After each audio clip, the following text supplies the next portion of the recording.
Les enquêteurs ne sont pas venus aujourd'hui. Les 5 premiers jours du procès, ils étaient présents. Je me suis déshabillé, j'ai montré les traces dans mon dos. J'ai montré le sang sur mes cuisses. J'ai dit, voici ce que j'ai vécu. Consignez ça dans vos PV. Et permettez-moi d'avoir accès à un médecin. Quand l'avocat m'a assisté, il a pris la parole une seule fois. Il a dit, je veux que mon client ait accès à un médecin. Vous voyez, à côté du fait qu'on soit magistrat, on donne des cours. Moi, j'interviens dans un seul établissement au Burkina Faso ici. Je ne vais pas donner le nom de l'établissement. Les seuls cours que je donne depuis 4 ans, 5 ans, c'est procédure pénale, c'est droit pénal général et c'est droit pénal spécial.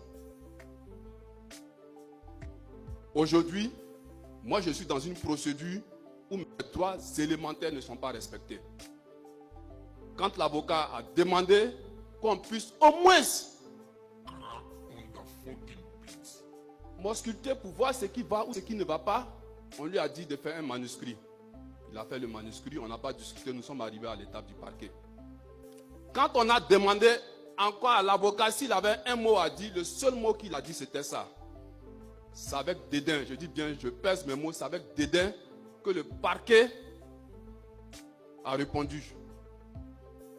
Les collègues ont dit, arrivés à la MACO, ils ont demandé à avoir des médecins. Ils sont là, je leur ai dit, moi je ne vais voir personne.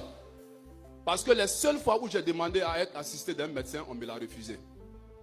Moi je vais vivre ce martyre-là jusqu'à la fin.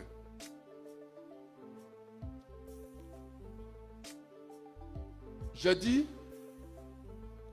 ici que nous avons été déjà jugés et condamnés. C'est la peine seulement qu'on ne connaît pas. Face à l'évolution de ce procès, j'ai envie de nuancer. Mais aujourd'hui, quelle peine vous allez nous donner? Nous avons été déjà jugés et condamnés. Nous avons perdu notre dignité, notre honneur. Certains, pour te remonter le moral, te diront non, c'est une preuve. Et les grands hommes sont passés par la prison. Oui, mais il y a la prison. Il y a des grands hommes qui ne sont pas passés par la prison. Et les exemples, il y en a assez. Est-ce que pour avoir un grand destin, on a besoin de passer par la prison? Non, pas forcément. Ça veut dire que ce destin qu'ils ont sali là, moi, il ne va pas comment on va réparer ça. Voilà pourquoi je dis, peu importe la décision qui sera rendue ici, ça ne change rien dans ce que j'ai vécu. Le parquet a requis 24 mois, dont 12 mois fermes.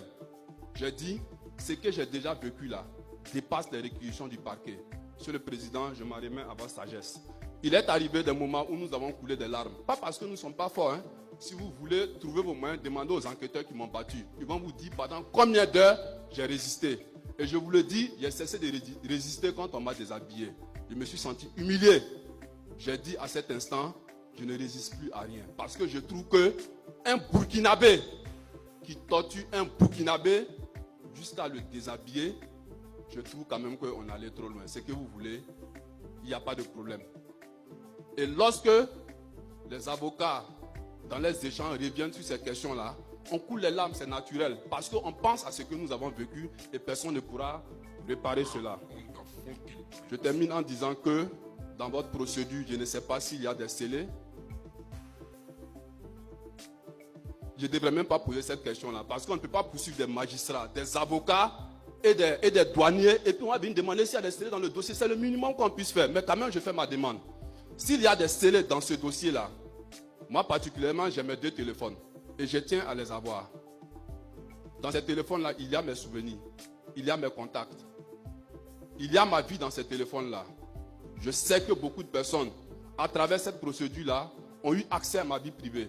Je ne peux pas empêcher ça. Je ne peux rien empêcher. Mais tout ce que je demande, permettez-moi de retrouver mes souvenirs. En me restituant mes 2 téléphones.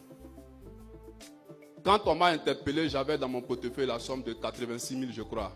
Restituez-moi cette somme-là, s'il vous plaît. Mes comptes ont été gelés. Quand vous avez vu l'historique de mes comptes, j'ai 3 comptes bancaires, domiciliés dans la même banque. Vous allez voir sur un des comptes, le montant est très élevé.